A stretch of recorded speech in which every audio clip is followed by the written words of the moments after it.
السلام عليكم ورحمة الله وبركاته. أصحابتك وحرن جنال كمركة للسود وواضح آدي هذا ومهتنتهين maanta waa talaado waana 12 bisha October 10 sanadka 2025 muuqaalkan waxaan rabaa inaan idin kula wadaago degniin aan hooyooyinka Soomaaliyeed u dirayo arrintan waa kugu dhici kartaa laakiin ka digtoonow hooyo loo haysto dil inay gabadheeda u geysatay kadib markii iyadoo shaqo tagaysa gaarigeeda oo waliba gobolada Mareykanka gobol kamid ah oo kuleyl ah iyadoo ku nool ay uga dhax tagtay 8 saacadood intay soo shaqaysay gabadheediyo meydana ay gaarigi ugu timid dacwad ilaahay haweeneydaasi lagu soo ogay hooyadaasi waan idin la wadaagayaa iyo sidoo kale hadda jimcihii la soo dhaafay lamaane kale oo iyaguna dalxiis ku joogo gobolka Florida oo gabar yar oo 6 bilood jirta iyadoo hurdaysa meel teenda yar oo xeebta ay ka dhisteen ay uga tageen hooyadii iyo aabihii socodna ay la aadeen caruurtoodii intii kale qof meesha joogayna uu boolisku wacay iyagiina la xiray arintaasina sidoo kale waan idin la wadaagayaa balse marka hore waxa ay ku geeriyoodaan gaari looga dhax tagay oo kuleyl dartii ay ugu geeriyoodaan hadda sanadkan xilligan kuleylaha ee hadda si dhamaanaya qabowga la galayo waxa la leeyahay 29 caruur ah ayaa waxa ay ku geeriyoodeen gaari looga tagay oo kuleyl dartii ay gaariga ugu dhax geeriyoodeen haddaba sheekadan aan idin la wadaagayo waxay ka dhacday gobolka Texas hooyadan aan u malaynayo inay Nigerian tahay oo waliba Muslim ah ayayna ku dhacday hooyadan magaceeda waxa la yiraahdaa Gebemasola Akionode ayaa la yiraahdaa waa 36 jir koodii bishii July ee 7 ayaa iyadoo shaqo tagaysa gabadheeda ma aysan haysanin lacag ay daycare ku geyso kulay odagii ka dhalayna waa ay kala tageen sidaan filayo single mother gabadheeda iska korsanaysa ayay ahayd marka waxa ay tiri balse aad u soo shaqaysato gaariga uga dhaxta gabadha maalintaasi gobolka Texas kuleelku waxa uu marayay 97.4 degree ayuu marayay marka xilli aroorah iyo shaqada gashay oo la 5:45 daqiiqo subaxnimo ayay shaqada galaysay baakinkii ayay gaariga dhigtay xilligaasi ayay shaqada gashay gabadhiina gaariga ayay uga dhax tagtay waliba ma aysan qarin markii boolisku ay goobta yimaadeen oo arrintu ay dhacday oo la wareystay wareysiga waxyaabaha ay ku bixisay la yaab ayay kula noqonayaan shaqada waxay gashay 5:45 daqiiqo sidaan idin sheegay waxayna ka soo baxday koodii duhurnimo mar 8 saacadood ayay soo shaqaynaysay labadii duhurnimo ayay soo baxday waliba qofku break laba mar ayuu leeyahay 8 saacadood haduu shaqaynayo mar 30 daqiiqo ama mar 15 daqiiqo waa ay awoodday inay banaanka u soo baxdo oo ay gabadheeda fiiriso xaaladdu sida ay tahay laakiin waxay tiri aad ayaan mashquul u ahayo xitaa banaanka maba aan u soo bixin oo gabadha kama soo wardoonin waa gabar 9 jir ah oo xilliga gobolka Texas gobolada ugu kulul Mareykanka uu ku jiro gaari looga dhax tagay waxa marka faahfaahinadii ay bixisay ayaa waxa kamid ah markan maba ahanay tiri markii ugu horeysay waa markii afraad 3 jeer oo kale ayaan horay u sameeyay maalin waxayba ka horeysay maalinta gabadhu ay dhamaneysay maalintii ka horeysay oo 30kii June ahayd bishii 6 sidaas oo kale ayaan sameeyo gaariga ayaan uga dhax tagay oo shaqadeeda ayaan iska galay ay tiri maba aysan qarinba waxyaabaha kale oo ay sheegtay waxa kamid ah waxay tiri markii aan gabadha ka tagayay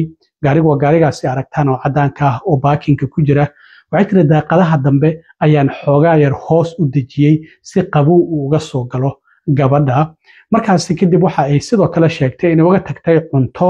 biyo iyo marwaxad yar oo isku qaboojisay iyo waliba xoogaa baraf ah ayaan gaariga uga dhax tagay ay tiri marka waxay dhahaysay gabadhaada wax dhibaato soo ma gaarayaan intaasi hadii haysto laakiin waxa la yaab leh inay tiri habeenkii markii ay seexanaysana kaniiniga caruurta lagu hurdisiyo ee melatonin la yiraahdo ayaan siiyay subaxdii markaan soo baxayayna waan siiyay si ay u hurdo marka hadiiba kaniini ay siiso oo inay hurdo ay doonaysay maxay cunto iyo biyo iyo marwaxad iyo baraf uga dhax tagaysaa gaariga daaqadahana ay u dejinaysaa wayba hurdisiisay canugaas inuusan soo kicin ayay ugu tala gashay marka intaasi ay qiratay waxay sidoo kale sheegtay in 8 saacadood ay soo shaqaynaysay mashquulna ay ahayd oo xitaa gabadheeda aysan jeegareyn marka 8 saac duhurkii waa 5:45 daqiiqo subaxnimo ayay meesha uga tagtay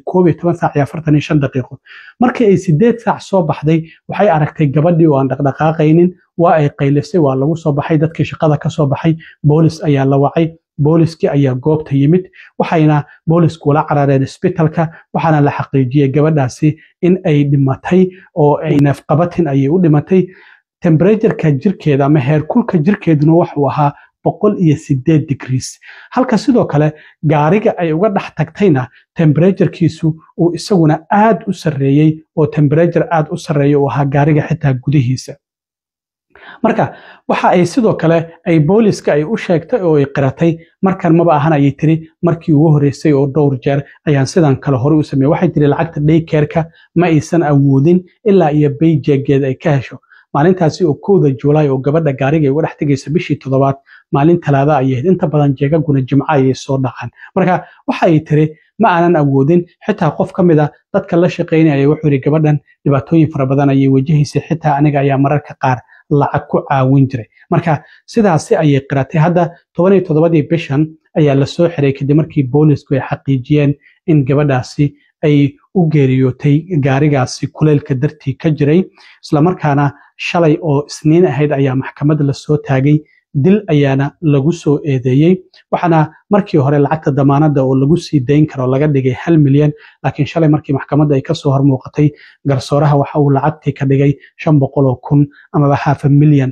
ayuu ka dhigay oo damaanada oo lagu sii dayn karo ilaa ya sanadkii 1990 waxa la leeyahay 160 caruura ayaa waxa ay ku geeriyoodeen gaari looga dhex tagay xilliyada kuleelaha ee samarka qabowgana waa ay jirtaa sidoo kale qabowgana waa loo geeriyoodaa marka sanadkan hadda aan ku jirnay 25 29 caruura ayaa gaari looga dhex tagay ugu geeriyooday marka Mareykanka inta badan ma fududa caruurta in si fudud la isaga qaato isla markaas sida wadamada Yurub oo kale marka in arrimahaada guriga aad uga tagto iyaga oo kaligooda oo iyagu aan ismaamuli karin isla markaana xitaa haddii dukaan aad wax yar ka soo qabsanayso oo 2 daqiiqo aad maqnaanayso inaad gaariga caruur aad uga dhex tagto ama qabow haato ama kuleel haato marnaba waa qalad qof kasta oo arka ayaa booliska degdeg kula xiriiri kara sidaas ayaad ku mutaysan kartaa xabsi oo ah dayacaad caruur amaba sida gabadhan ku dhacday oo kale dil ayaa lagu soo oogi karaa inaad mas'uul ka ahayd inaad ilmahaada ay geriyoodaan inaad mas'uul ka noqotay arrintan kale oo qoyan hadda jimcihii la soo dhaafay ayay dhacday qoys cadaan ah ayaa waxa ay vacation ama dalxiis u aadeen Florida marka waxay wateen 4 caruur ah 3 caruur oo waaweyn iyo gabar yar oo 6 bilood jirta marka waxyaabaha waad aragteen teendo ayay qoysku dhistaan ama cunto iyo waxay ku cunaan marka la dabaasho oo la soo daalo marka teendadii ayaa gabadha yar oo 6 bilood jirta oo hurdaysa ayay uga tageen hooyadii iyo waliba aabihii oo la kala yiraahdo Brian iyo Sarah saddexdii caruur ahayd ayay labadoodii raaceen si ay u soo socdaan macnaha xeebtan ku soo soconayna gabadha yarta ahaydna oo 6 bilood jirtay iyadoo hurdayso ayaa teendadii looga tagay marka qof meesha ka agdhawaa ayaa arkay boolis ayuu wacay booliskii ayaa yimid waalidkii markii ay imaadeen marka maadaama 2 waalid ay yihiin mid kamid ayaa raaci karay caruurtan saddexdaas si ay u soo socdaan midna wuxuu la joogi karay gabadhan yar oo 6 bilood jirta markii la wareystay waalidku waxay yiraahdeen gabadha xilligii nap time ay ku jirtay oo hurdada ay hurdi jirtay marka ma aanan doonayn inaan ka kicino sida darteed sidaas ayaan u dhaafnayo caruurtan kale ayaan socod u wadnay arrintaasi lagama yeelin waa la xiray dayacaad caruur ayaana lagu eedeeyay damaanad ayaa hadda lagu soo daayay laakiin iyagana sidoo kale arrintaasi ayay sameeyeen oo waa la xiray waliba hooyadu waa dhakhtar sida boolisku ay sheegeen marka iyagana damaanad ayaa lagu soo daayay mana laga qaadan caruurtooda Mareykanka inta badan si fudud caruurta laguma qaato laakiin caruurtiina lagama qaadan iyagii waa la xiray waa la soo daayay waxaana hadda u socota dacwad ayaa ku socota oo ah dayacaad caruur in ay ilmo yar ay dayaceen waa la xadi karay dhibaato kale ayaa la soo gudboonaan kartay marka waalidiinta Soomaaliyeed waan ogahay inta badan caruurtooda ma dayacaan ama gaari ugama dhex tagaan ama guriga ugama tagaan oo qof ehla ay u yeeraan oo noo sii hay yiraahdaan marka waa qatar in ilmahaada gaari aad uga dhex tagto meelaha baaga ah oo kale caruurtu markay ku ciyaarayaan waa inaad ka war haysaa oo isha aad ku haysaa meelaha caruurta lagu xado ugu badan waa meelaha baaga oo caruurta inay ku ciyaaraan loo geeyo marka arrimahaasi oo idil qatar ayaa kaaga iman karto in caruurtaadii laga qaato ama caruurtaadii inta ay wax ku dhacaan adigii dacwad lagugu soo ogo sida hadda gabadhan ku dhacdo dil oo kale ama dayacaad caruur inaad ilmihii dayacday oo aadan hayn karin arrimahaasina waalidiinta Soomaaliyeed inay ka digtoonaadaan ayaan kula dardaarmayaa inta badan waalidiinta Soomaaliyeed waan ogahay in waalidiin mas'uul ay yihiin caruurtooda ay mas'uul iska saaraan laakiin waxyaabo waxa jira dhici kara xitaa gabadhan waxa la weydiiyay maalintaasi ma fiirisay weatherku xil sida uu ahaa markii gaariga gabadhaada uga dhex tagaysay marka waxay tiri maya arrintaasi waan hilmaamay marka qof shaqo ku degdegsan ayay ahayd mas-uuliyad weyn maba iska saarin gabadheeda marka hadda xilligii qaboobaha ayaa la gelayaa kuleelka iyo qabowga isku si ayay wax u dilaan waxaa jira qabow ilmuhu aysan u adkaysan karin oo bannaanka haddii soo istaagaan ilmaha khatar ay ku geli karaan marka arrimahaasna ha laga digtoonaado aad iyo aad u mahadsantiin asxaabta intaan mar kale kulmi doono waa saaxiibkiina cilmi waaro idinla sidaa iyo